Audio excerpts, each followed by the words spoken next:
ভোটের দিন সন্ত্রাস, ভোট মিটতেই পুলিশ অভিযান ঘিরে ফের নতুন করে উত্তেজনা ছড়ালো সন্দেশখালীতে। অন্যদিকে সন্দেশখালীর একাংশে 144 ধারা জারি করল প্রশাসন। অবরোধ, আগুন, পুলিশকে লক্ষ্য করে ইট বৃষ্টি, পাল্টা পুলিশের লাঠিচার্জ।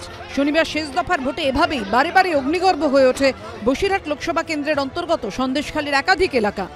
এরপর রবিবার সকাল 6টা থেকে সরবেরিয়া, আগারহাটি, হাটগাছি, বয়ারমারি 1 এবং বয়ারমারি 2 এই 4 গ্রাম পঞ্চায়েতের মোট 17টি জায়গায় 144 ধারা জারি করা হয়েছে।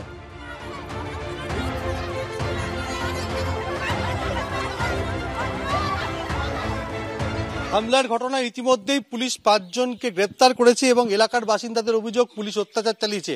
আর যাতে নতুন করে অশান্তি না হয় সেই কারণে সন্দেশখালীতে নির্বাচন মিটতেই আজ সকাল 6টা থেকে আগামী 4 তারিখ সকাল 6টা পর্যন্ত সন্দেশখালী 1 নম্বর ব্লকের নেজার থানার অন্তর্গত 4টি গ্রাম পঞ্চায়েত বয়ারমারি 1, বয়ারমারি 2, হাটগাছি ও সরবেরিয়া, আগারহাটি গ্রাম পঞ্চায়েতের 17টি জায়গায় 144 ধারা জারি করা হয়েছে। শনিবার রাজবাড়ী থেকে আগারহাটি, শেখপাড়া, কানমারি, চুঁচুড়া সহ একাধিক এলাকায় পুলিশ জনতা খণ্ডযুদ্ধ বাঁধে দফায় দফায়। মূলত এরকমই 17টি জায়গায় এদিন প্রশাসন 144 ধারা জারি করে। এখানেই বিরোধীদের প্রশ্ন, কেন আইন শৃঙ্খলা পরিস্থিতির বারবার অবনতি হচ্ছে সন্দেশখালীতে, যেখানে পুলিশ প্রশাসন জানে গন্ডগোলের আশঙ্কা রয়েছে, তারপরও কেন অশান্তি বিক্ষোভ অব্যাহত রয়েছে?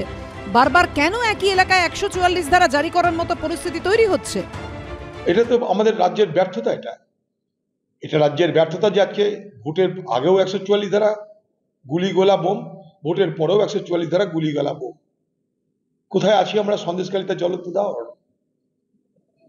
বাংলার মুখ্যমন্ত্রী বলে দিয়েছে আগে জিতবো তারপর যাবো। এই যদি বাংলার মুখ্যমন্ত্রী অ্যাটিটিউড হয় তাহলে বাংলার মানুষের নিরাপত্তা কে দেবে? তাই সন্দেশখালী উত্তপ্ত রক্তাক্ত। সন্দেশখালীতে 144 ধারা জারি নিয়ে এর আগে হাইকোর্টে কড়া প্রশ্নের মুখে পড়তে হয় রাজ্যের প্রশাসনকে। গোটা সন্দেশখালী জুড়েই কি উত্তেজনা রয়েছে যে গোটা অঞ্চলে 144 ধারা? 2-3টে অঞ্চল হলে বোঝা যেত, এরপর তো বলবেন গোটা কলকাতা জুড়েই 144 ধারা। রাজ্য সরকারকে সতর্ক করে বিচারপতি বলেন, 144 ধারা জারির আগে আরো ভালোভাবে পরিস্থিতির পর্যালোচনা করা উচিত ছিল, আরো যত্ন নিয়ে পরিস্থিতি খতিয়ে দেখা উচিত ছিল। সন্দেশখালীতে প্রশাসনের জারি করা 144 ধারা খারিজও করে দেয় হাইকোর্ট। একজন মহিলা মুখ্যমন্ত্রী থাকা অবস্থায় বাংলায় মহিলাদের কি দুর্দশা। গ্রামে গ্রামে ঢুকে পুলিশি সন্ত্রাস চালানো যায় যাতে বিজেপি থেকে তারা সরে যায়। কিন্তু আমি গ্রামের মহিলাদের এবং গ্রামবাসীকে অত্যন্ত ধন্যবাদ জানাবো, সাধুবাদ জানাবো যে তারা দেখিয়ে দিচ্ছে যে সত্যের পক্ষে লড়াইয়ে তারা বিন্দুমাত্র পিছপা হবে না। আমরা এর নিরপেক্ষ তদন্ত চাই এবং দোষী পুলিশ কর্তৃপক্ষের শাস্তি আমরা দাবি করছি। যদি প্রয়োজন হয় আদালতেরও শরণাপন্ন আমরা হব।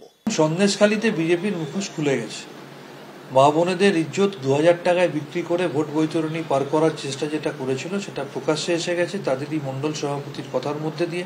সুতরাং মহিলাদের অসম্মান করা, রাষ্ট্রপতি মহোদয়ের সাথে দ্বিচারিতা করা, বিভিন্ন জায়গায় বিজেপি যেভাবে সন্দেশখালীতে মিথ্যা একটা নাটকের বাতাবরণ তৈরি করার চেষ্টা করেছিল, বিভিন্ন জায়গায় তারা আবার বিক্ষিপ্তভাবে সন্ত্রাস করার চেষ্টা করছে এবং সেই জায়গায় সাধারণ মানুষ সেটাকে রুখে দেবে। মঙ্গলবার ভোটের ফল ঘোষণার দিন সকাল 6টা পর্যন্ত সন্দেশখালীতে জারি থাকবে 144 ধারা।